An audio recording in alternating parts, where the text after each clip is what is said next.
O que você quer ser quando crescer? Quem nunca ouviu essa pergunta? E ela não preocupa só crianças, pais, mães, mas também estudiosos que estão pensando no futuro do trabalho e, consequentemente, da educação. Uma versão dessa pergunta, qual emprego você espera estar aos 30 anos, foi feita em 2018 para 600 mil adolescentes de 15 anos, em 79 países ou territórios, inclusive aqui no Brasil, pela OCDE. A conclusão principal é preocupante, segundo o relatório.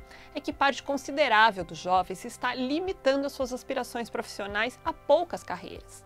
E pior, sonhando com empregos que podem não existir no futuro. Eu sou Paula Damidoeta, repórter da BBC News Brasil em São Paulo, e neste vídeo eu vou mergulhar no futuro do trabalho e no que os jovens querem ser quando crescerem. Essa pergunta foi feita durante a edição mais recente do Exame de Educação PISA, que mede habilidades de leitura, ciências e matemática no mundo inteiro.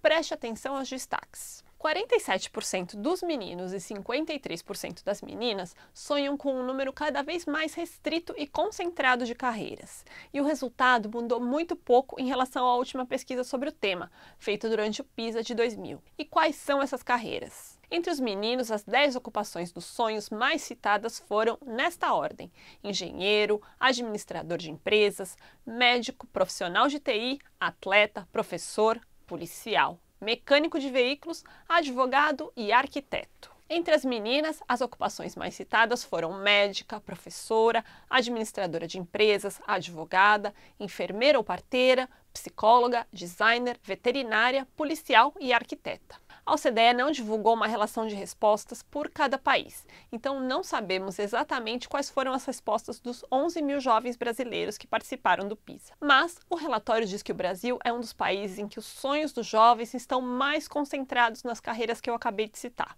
Aí você se pergunta, qual o problema? São ótimas carreiras, quero para mim, quero para meus filhos. A OCDE faz 3 alertas importantes. 1. Parece que os jovens não estão cientes dos muitos novos empregos que estão emergindo com o avanço da tecnologia e da digitalização.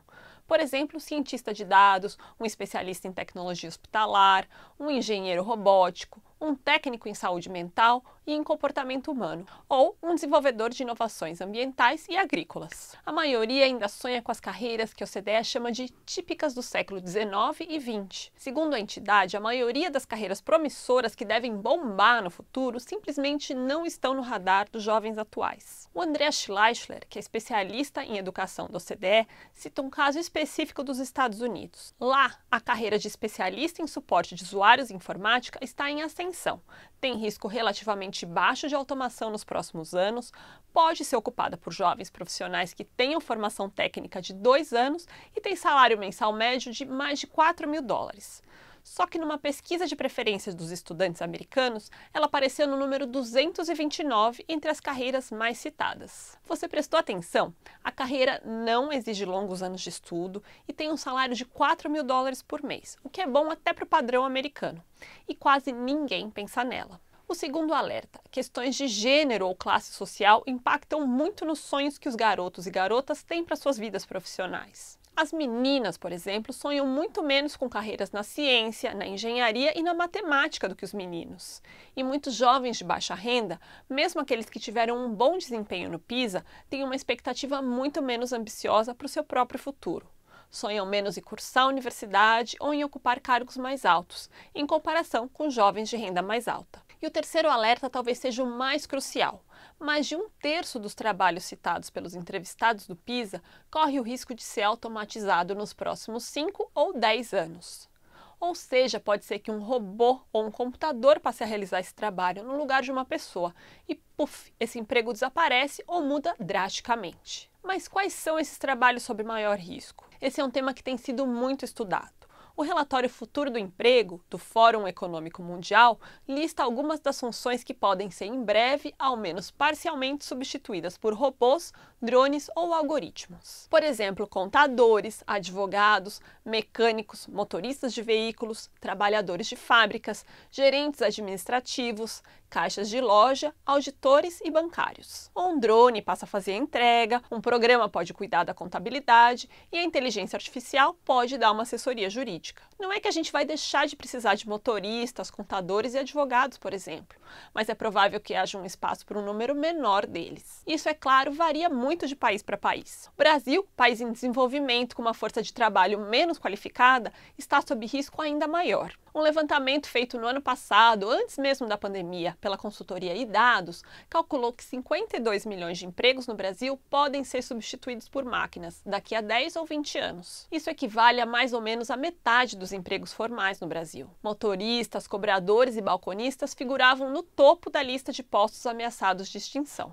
Essas tendências devem ser aceleradas pela crise atual do novo coronavírus. Os jovens, por sinal, são desproporcionalmente mais afetados pela crise, porque têm menos experiência e costumam ocupar empregos mais precários. E é claro, porque é muito duro entrar no mercado de trabalho justamente no meio de uma crise. Em geral, as profissões mais sob risco são aquelas que demandam menos criatividade, menos originalidade e que não exigem alta qualificação nem habilidades emocionais, ou seja, independem daquela interação humana que a máquina ainda tem muita dificuldade em substituir. Tá ficando deprimido com o futuro profissional do seu filho ou com o seu próprio futuro? Calma que tem algumas luzes no fim do túnel. Eu vou voltar para aquele relatório do futuro do trabalho. Quase a metade das empresas entrevistadas planejava demitir funcionários por causa da automação, mas 38% delas esperavam, ao mesmo tempo, contratar mais gente para novas funções que elevem a produtividade, gerando um outro tipo de emprego, com um outro tipo de qualificação. Quais? Bom, analistas e cientistas de dados, especialistas em tecnologia da informação ou em Big Data, desenvolvedores de software, especialistas em redes sociais e comércio digital, especialistas em atendimento ao consumidor, em vendas e em marketing, especialistas em segurança da informação e automação, entre outras. Funções tradicionais que exijam habilidades socioemocionais e contato humano qualificado também têm baixo risco de serem substituídas no curto prazo, como muitas carreiras na área médica e na área de cuidados com pessoas, algumas na área de ensino ou, por exemplo, funções de gerenciamento de equipes. Com o envelhecimento da população global, por exemplo, profissões da área médica relacionadas ao cuidado com idosos também devem continuar tendo espaço. Ou por que não pensar em desenvolver tecnologias que permitam que esse número crescente de idosos tenha uma melhor qualidade de vida? Depois desta pandemia, aliás, muitos especialistas acham que a área de saúde em geral vai ter que ganhar mais atenção e investimentos de governos e de empresas. E o que escolas e empresas podem fazer para aproximar a juventude dessas novas profissões? Muita coisa. Uma delas é dar acesso a aconselhamento vocacional mais qualificado. Ele deve estar antenado às mudanças no mundo profissional. Deve também resistir aos estereótipos de classe ou de gênero. O Andreas Schleichler, da OCDE, destaca que muitos estudantes muitas vezes só conhecem a realidade profissional dos seus pais ou de pessoas próximas.